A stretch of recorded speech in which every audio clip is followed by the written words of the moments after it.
ये जो वेंटिलेटर का जो उसके अंदर जो सिस्टम था, वहां से एम्प्लॉइज ने कहा अंदर से कि इसको वही आप देख सकते हैं, हम नहीं देख सकते।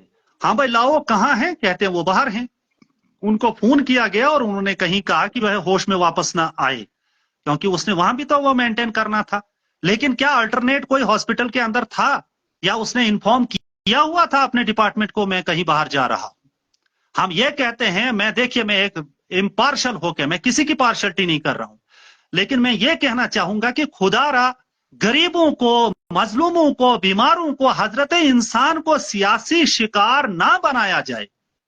किसी और का इंतकाम जो है गरीब आवाम से ना लिया जाए। हमारा काम है, हम जिम्मेदार लोग हैं। मैं बहसियत सोशल वर्कर की, लोगों को उम्मीद थी, उन्होंने मुझे फोन किया और मुझसे जितना हो पाता मैंने कर दिया। लेकिन फाइनली जब मुझे फोन आया हॉस्पिटल गेट से, जनाब हम मायूस हैं, अब हम ज्यादा इंतजार नहीं कर सकते हैं, इस शख्स को जो है हम अब यही वाला जो है वो ऑक्सीजन उसको देते रहेंगे और चलते जाएंगे और जम्मू तक। आप मुझे बताए, वो जो अटेंडेंट उसके साथ हैं, यहां से जम्मू का कम से कम 4 घंटे का सफर है, वो 4 घंटे तक कितने लोग उसकी मूवमेंट करते रहेंगे, कैसे चलाएंगे उसको? फारूक साहब, फरमाया कि अगर एक इंसान की जान को बचा सकते हैं तो इसका मतलब आपने पूरी इंसानियत को बचा लिया। और अगर आप लोगों की गलती की वजह से, लापरवाही की वजह से एक इंसान जो है वो इस दुनिया से जो है कूच कर जाए, उसका जान चली जाए, तो इसका मतलब आपने पूरी इंसानियत का कत्ल कर दिया। और मैं ये बता दूं कि हमारा जीएमसी जो है बस वही एक वैसा मकाम है जहां इंसान यहां से तो उम्मीद लेके जाता है और वहां से मायूसी के साथ वापस लौटता है। तो चलिए फारूक अहमद साहब, अभी तो हमारे पास इस वक्त जो लाइव में है उतना ट्रैफिक है नहीं, क्योंकि जिस वक्त आप जुड़ने की कोशिश कर रहे थे उसमें 180 प्लस लोग थे जो उस वक्त देख रहे थे। लेकिन काफी कोशिश की थी आपको जोड़ने की, आप जुड़े भी थे स्क्रीन पर, लेकिन आप अपने आप ही लेफ्ट हो गए। तो अब माफी चाहता हूँ इस पर। तो नियाज साहब से आखिरी कमेंट लेंगे, फिर इस शो को बंद करेंगे। और आपने महराज मलिक साहब को कॉल किया था, इस टाइम पर उन्होंने कॉल उठाया या नहीं? जनाब अब मैं आपको बताना चाहूंगा कि अब महराज साहब को मैं क्या तंग करता। अब डीसी साहब को महराज साहब ने भी फोन करना था। अगर इतना वीआईपी कल्चर हमारी सोसाइटी में आएगा, अगर वीआईपी कल्चर ही यहाँ कायम रखना है, हमने एमएलए को ही फोन करना है, फिर जाकर एक्शन होगा, तो फिर तो हमें डूब मरना चाहिए। फिर हम किस लिए हैं? मैं I am talking from this place as a common citizen, as a common citizen. मैं कोई वीआईपी या कोई पार्टी का कोई नेता बन के बात नहीं कर रहा हूं।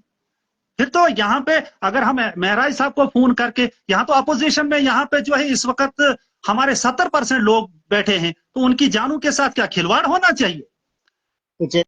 इसलिए किसी को फोन नहीं करना। एक आम आदमी भी डीसी को फोन कर सकता है, सुप्रिंटेंडेंट को फोन कर सकता है। अगर सिर्फ वीआईपी कल्चर यहाँ पे रहा तो फिर जाकर फिर ये इंसाफ नहीं, ये नाइंसाफी है।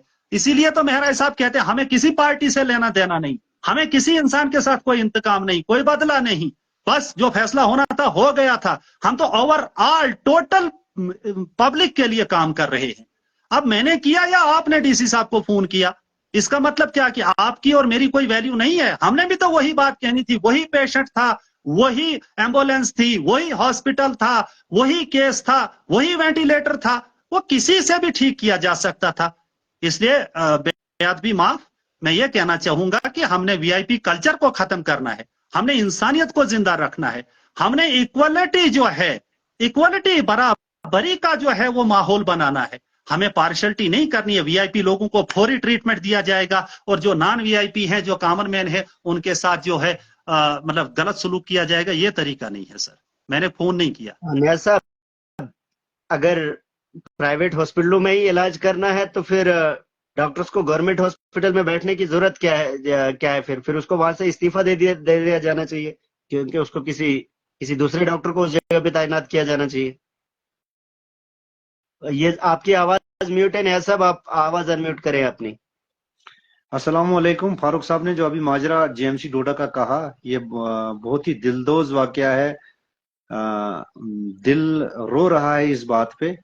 तो मैं ये चीज बताना चाहूंगा, जो डॉक्टर अभी अपनी ड्यूटी से महरूम था, अगर उसका नाम रोस्टर पे, अभी के रोस्टर पे था, तो मुझे लगता है जो एडमिनिस्ट्रेशन ऑफ जीएमसी हॉस्पिटल या डिस्ट्रिक्ट एडमिनिस्ट्रेशन डीसी साहब हमारे हैं, बड़ी तारीफ लोग करते हैं उनकी। अगर उन तक ये बात पहुंचती है तो वो बिल्कुल फिल फोर उस डॉक्टर को मेरे हिसाब से ड्यूटी से नौकरी से ही हटा देने चाहिए।